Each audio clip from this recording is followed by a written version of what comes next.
This is one of my favorite things when an echinacea area is just full of flowers, just to take in the sweetness. Holy basil is said that if you have it growing in pots, just kind of clears the air of any negativity. We also make a holy basil glycerin that is so incredibly delicious. I love holy basil glycerin. When I think of teasel, the phrase that comes to mind for me is to restore what has been broken.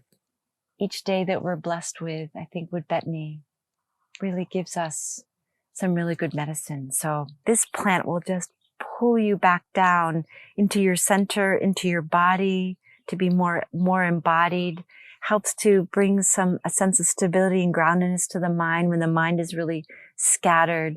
You know, calendula just holds the energy of the sun. The bumblebees will go inside a calendula as it's starting to close up, and they'll go to sleep. So it's really, really sweet.